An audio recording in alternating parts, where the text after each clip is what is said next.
Halo semua, selamat datang di channel A3RY. Perkenalkan, nama saya Andri. Di video saya yang pertama ini, saya akan mereview film yang berjudul Sleep Tight atau Mientras Duermes yang telah tayang atau keluar pada tahun 2011 dan disutradarai oleh Jamue Balagueros. Dan akan sangat membantu jika sebelum kalian menonton video review ini untuk menekan tombol subscribe dan notifikasi agar channel ini bisa terus lanjut untuk mereview film-film lainnya. Ya udah kalau gitu, langsung aja cekidot. Di scene awal, cerita dibuka dengan tokoh utama yang bernama Caesar yang baru bangun tidur di sebelah seorang wanita yang bernama Clara. Dan seperti yang kalian lihat, foto dalam bingkai itu tidak sama seperti wajahnya Caesar. Ada apa sebenarnya?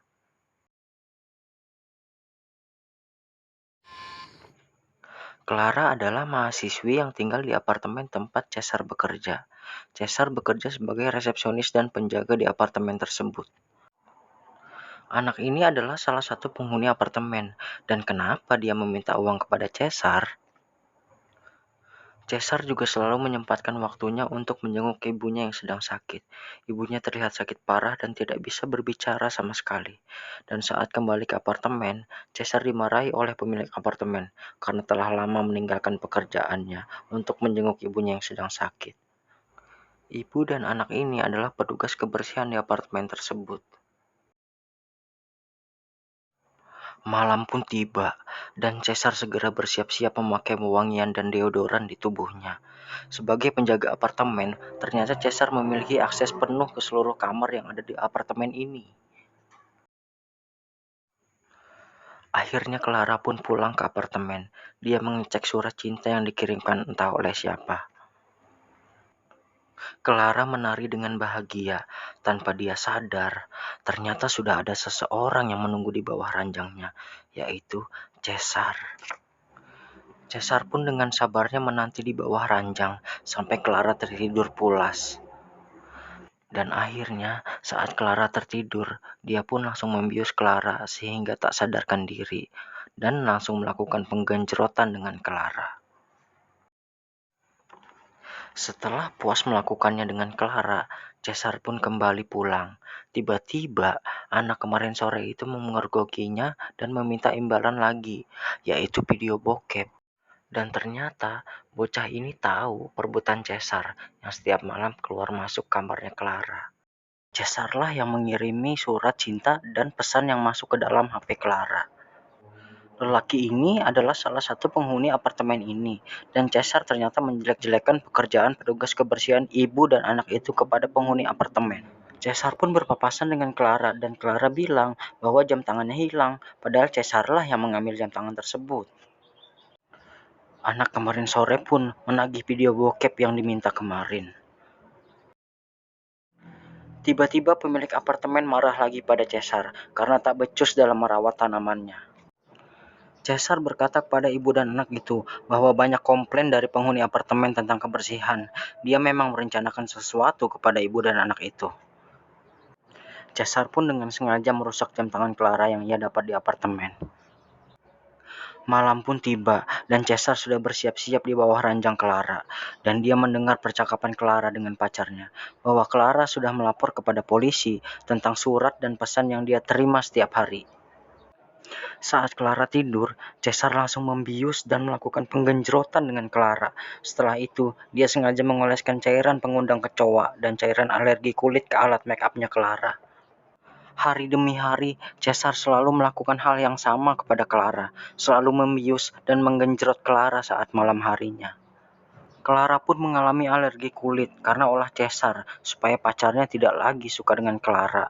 Dan keesokan harinya, Clara mendapati banyak kecoa di dalam apartemennya akibat ulah Caesar yang bertujuan agar ia bisa menghabiskan waktu siang dan lebih dekat dengan Clara.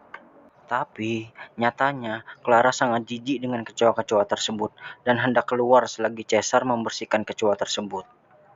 Selagi mengasapi, Caesar didatangi oleh pemilik apartemen, dan dia bilang kalau si Caesar ini aneh karena di tempat sebelumnya dia bekerja, dia tidak pernah lama bertahan di satu tempat. Keesokan harinya pun polisi datang dan menginterogasi Caesar bersama penghuni apartemen mengenai surat dan pesan yang ternyata berasal dari apartemen tersebut. Dan sesuai rencana, Caesar berhasil menjebak ibu dan anak itu sebagai pelakunya. Keesokan harinya, Caesar langsung menelpon Clara bahwa dia sudah selesai mengasapi dan mengusir kecoa-kecoa tersebut. Tapi ternyata saat Clara datang ke apartemen, kali ini dia datang bersama pacarnya dan mereka pun melakukan penggenjrotan. Saking gandasnya permainan Clara, cairan bius yang diselipkan Caesar di bawah kasur pun tumpah ke muka Caesar sendiri, sehingga malah Caesar yang akan pingsan. Caesar pun berusaha untuk kabur dari apartemen mereka dengan merayap-rayap. Untung saja mereka menghadap berlawanan dari Caesar. Ketika Caesar coba membuka pintu, ternyata pintu apartemen terkunci dan kunci cadangan tertinggal di tas Caesar di bawah kasur. Esok paginya saat Caesar terbangun dan dengan kagetnya ternyata ia masih berada dalam apartemen Clara, tepatnya di kamar mandi. Ternyata Clara dan pacarnya belum mengetahui keberadaan Caesar. Caesar pun bermain petak umpet dan mengendap-endap seperti asasin untuk mengambil kunci pintu keluar. Dengan kepiawaian dan ketenangannya, akhirnya Caesar pun berhasil mendapatkan kunci pintu keluar dari apartemen tersebut.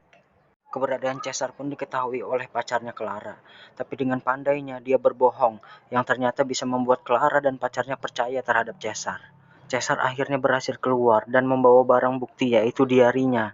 Esok harinya, Caesar mendapati kabar bahwa dirinya telah dipecat bekerja di apartemen tersebut. Clara dan pacarnya pun pergi ke dokter untuk mengecek alergi yang diderita Clara kemarin. Saking stresnya sudah dipecat dari pekerjaan dan pacarnya Clara tetap menerima dan mencintai Clara, Caesar pun hendak bunuh diri. Tetapi saat melihat Clara dan pacarnya secepat itu kembali ke apartemen, Caesar pun membatalkan bunuh dirinya. Ternyata waktu memeriksakan alergi ke dokter, Clara mendapati bahwa dirinya tengah hamil.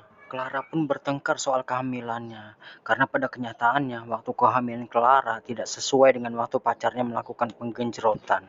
Caesar merasa bahagia dengan pertengkaran mereka dan kembali melakukan aksinya. Kali ini Caesar membius mereka berdua hingga pingsan dan langsung melakukan penggenjrotan dengan Clara di depan pacarnya. Wah, parah nih si Caesar. Tiba keesokan harinya, pacar Clara pun menghampiri Caesar dan meminta tolong Caesar untuk mengasapi kecoa yang masih tersisa. Tapi nyatanya, pacar Clara menemukan obat bius yang disimpan oleh Caesar dan mereka langsung berkelahi. Caesar pun balas mengamuk, lalu menggenggam pecahan kaca yang ada di ranjang dan langsung menusukkannya di leher pacarnya Clara hingga dia pun koit. Ditariknya lah pacar Clara ke dalam toilet untuk menghilangkan bukti-bukti dan merekayasa agar terlihat kejadian ini seperti bunuh diri. Dari luar pintu, ternyata anak kemarin sore sedang menguntit perbuatan Caesar. Tapi ternyata Caesar mengagetkannya dari belakang. Dan Caesar mengancam, kalau kamu membocorkan semua ini, kamu tahu apa yang akan aku lakukan terhadap orang-orang di dekatmu. Caesar juga menyempatkan diri untuk menghancurkan mobil pemilik apartemen dengan melempar benda keras dari atas gedung karena kesal telah dipecat. Polisi pun menanyai Caesar tentang kematian pacarnya Clara, tapi ternyata Caesar berhasil dan polisi menetapkan bahwa itu adalah kasus bunuh diri. Caesar pun berpapasan dengan Clara yang hendak pamit dijemput oleh ibunya dan Caesar berkata, "Aku berharap untuk bisa melihat senyummu lagi." Clara pun terlihat sedih karena kejadian yang sangat parah telah menimpa kehidupannya. Dan selang beberapa tahun kemudian, Caesar pun kembali menulis surat untuk Clara. Dalam surat itu, Caesar jujur atas semua perbuatan yang ia lakukan kepada Clara, terkecuali satu hal, bahwa dialah yang membunuh pacarnya Clara. Antara percaya dan tidak percaya, Clara terkejut dan histeris mengetahui semua kejadian ini, karena telah mengetahui bahwa anaknya yang sudah dilahirkan olehnya adalah anaknya Caesar. Tangis ironi dari Clara terlihat di wajahnya, sambil ia memeluk anak hasil penggenjrotan Caesar. Caesar pun tersenyum dan berharap bahwa Clara akan menerimanya sebagai ayah dari anak tersebut. Dan film pun selesai. Ending yang sangat mengerikan. Kesimpulan dan pesan moral yang bisa kita ambil dari film ini menurut saya pribadi adalah, yang pertama, berhati-hati dalam memilih tempat tinggal. Yang kedua, jangan terlalu percaya kepada orang yang baru Anda kenal. Dan yang ketiga, periksalah bawah kasur Anda sebelum Anda tidur. Rating film ini sendiri mendapatkan nilai yang tinggi dalam IMDb, yaitu 7,2, dan menurut saya pribadi, saya memberi nilai 7,5 karena premis seperti ini sangat jarang digunakan dalam film. Oke, sekian dulu video review dari saya. Jika kalian suka video ini, kalian bisa share ke teman, pacar, tetangga, mantan juga boleh. Dan jangan lupa tekan tombol subscribe dan notifikasi supaya kalian tahu apabila ada video baru di channel ini. Terima kasih. Salam kerja keras.